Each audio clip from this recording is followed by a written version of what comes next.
In this video, we're going to review how contact lists, subscriptions, and templates work across sub-accounts, starting with contact lists and subscriptions. Because sub-accounts are entirely separate databases with their own list of contacts, subscriptions, messages, forms, that means the list of contacts are private to the sub-account. Anybody else who does not have access to the sub-account, they will not see these list of contacts, and that's a privacy consideration. And also it means that people outside of this sub-account will not be able to even accidentally send emails to these contacts. For subscriptions, this sub-account has 10 different opt-in subscriptions that contacts can choose from.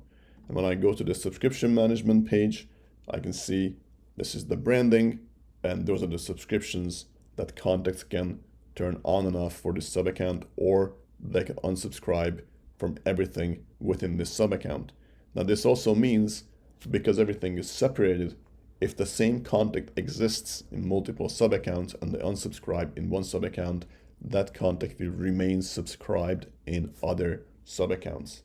So now if I go to a different sub-account, I will see that there is a very different list of contacts that exists here, different subscriptions that are offered in this sub-account, and also on the subscription preferences page, this page can be branded differently, and now I see a different set of subscriptions here to choose from as a recipient of messages.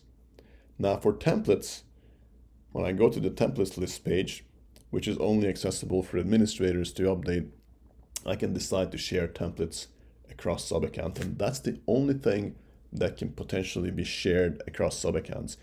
Everything else is completely private, but templates can optionally be shared.